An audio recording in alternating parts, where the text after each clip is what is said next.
बानी पीटीआई इमरान खान ने कहा है कि उन्हें डोनाल्ड लो और जनरल बाजवा को एक्सपोज करने की सजा दी जा रही है। सब कुछ लंदन प्लान के तहत हो रहा है। बिलावल के साथ इंतखाबी इत्तेहाद नहीं हो सकता। बानी पाकिस्तान तहरीक इंसाफ ने मीडिया से गैर रस्मी बातचीत करते हुए कहा कि चीफ जस्टिस से कहना चाहता हूं कि कुरान के 5वीं पारे की 8वीं आयत पढ़ लें। कुरान में है कि दुश्मनों से भी इतनी नफरत न करो कि इंसाफ न कर सको। उन्होंने कहा कि बल्ले के केस की समाअत के लिए 5 रुकनी बेंच होना चाहिए था। इमरान खान का कहना था कि सब कुछ लंदन प्लान के तहत हो रहा है। इमरान खान का जेल में होना, पीटीआई का खात्मा और नवाज शरीफ के केस मुआफ होना लंदन प्लान का हिस्सा है। सब कुछ ये बताने के लिए हो रहा है कि वो कानून से बालातर हैं। बानी पीटीआई ने इल्जाम आयद किया कि उन्हें डोनाल्ड लो और जनरल बाजवा को एक्सपोज करने की सजा दी जा रही है। उन्होंने दावा किया कि सुप्रीम कोर्ट भी लंदन एग्रीमेंट के तहत चल रही है।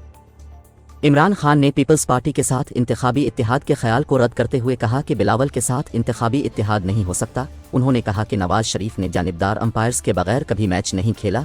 अभी भी 2 एम्पायर खड़े किए हुए हैं, जिनमें से एक एम्पायर ने 9 बॉल दे दी है। बानी पीटीआई ने कहा कि तोशा खाना रिकॉर्ड पर है कि नवाज शरीफ ने 6 लाख में मर्सिडीज गाड़ी और मरियम नवाज ने BMW गाड़ी ली। उनके सारे केसेस बंद हैं। हमारा एक केस खत्म होता है तो दूसरा शुरू हो जाता है। उन्होंने कहा कि वाहिद आदमी हूं जिसने 27 साल जिदोजहद करके पार्टी को इस जगह पहुंचाया। उनको अवाम के गुस्से का अंदाजा नहीं है। सोशल मीडिया के दौर में कोई चीज़ छप नहीं सकती। उन्हें लोगों का गुस्सा 8 फरवरी को नजर आएगा और लूटों की हालत भी 8 फरवरी को नजर आएगी। इमरान खान ने कहा कि आज पेशगोई कर रहा हूं कि उनको धचका लगने वाला है। पीटीआई के उम्मीदवारों को इंतखाबी मुहिम चलाने नहीं दी जा रही। बानी पीटीआई ने कहा कि पार्टी इस वजह से करश नहीं हुई क्योंकि अवाम साथ खड़े हैं। उन्होंने कहा कि पीटीआई के 850 टिकट थे, मगर मशावरत के लिए रजिस्टर भी जेल में नहीं आने दिया गया।